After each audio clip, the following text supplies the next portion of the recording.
Ever wish your database could automatically respond to changes without you writing extra code? That's exactly what SQL triggers do, and I'll show you how simple they really are.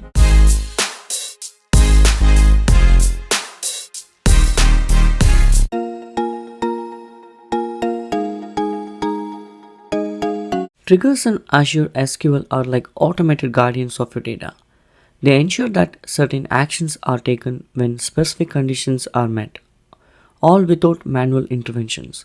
This not only helps in maintaining data integrity but also in automating routine tasks that would otherwise require a constant monitoring and manual execution. So here's the idea of this function. So what happens is when a user goes and select an available slot, like they request for a slot, like for example I opt for the slot, so this goes and saves in a table. What is the table? Let's take a look at this. So there is a table called mentoring request table. See, this is the record.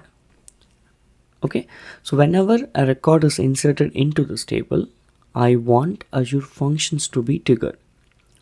What am I going to do with this function?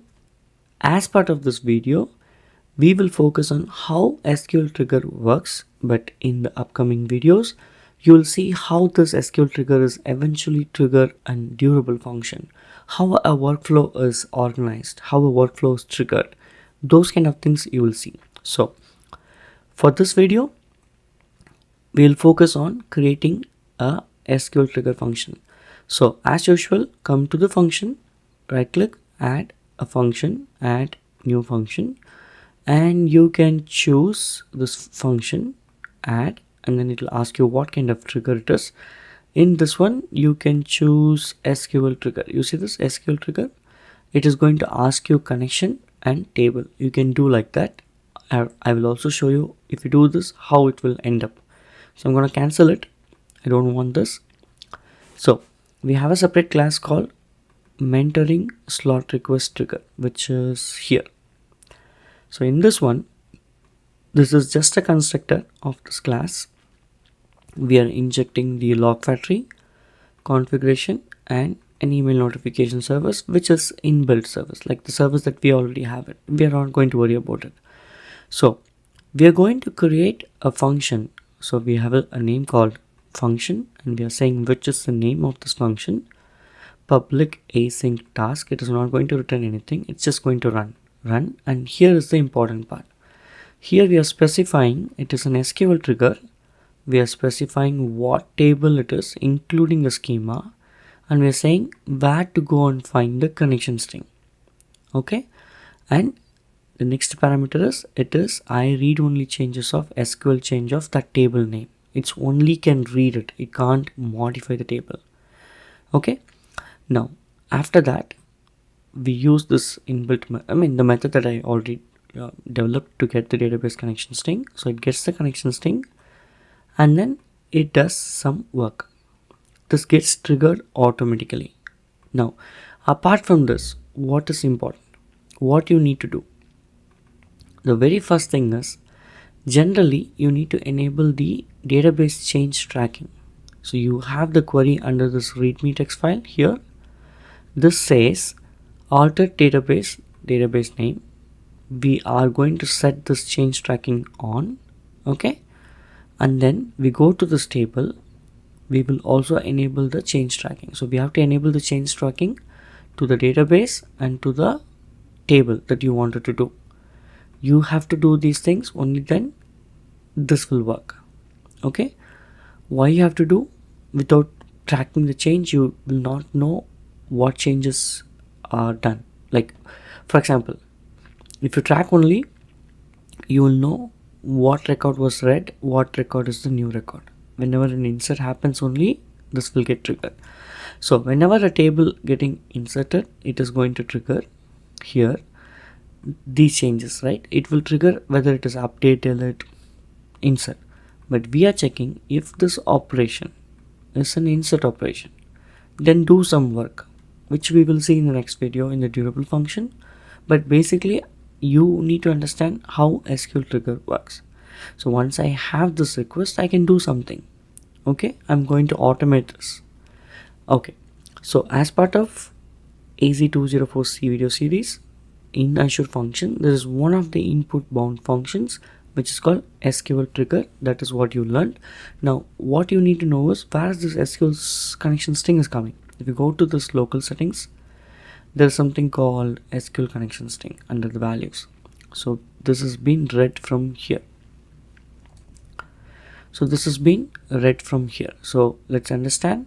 We need to define the table name. We have to specify which table name, where the connection string is coming, and everything else will work.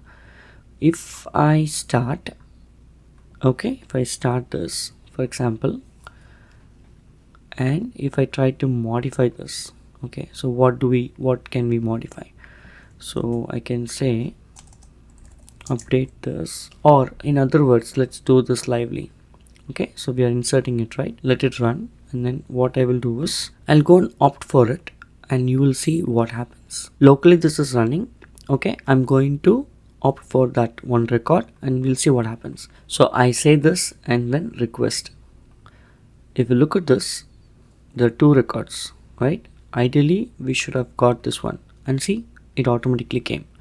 So when we run this, and this time there are only one change because there was one record got inserted. Change, and this is an insert, and whatever we are going to do, we can do here. Okay, so you need to understand what has been done here.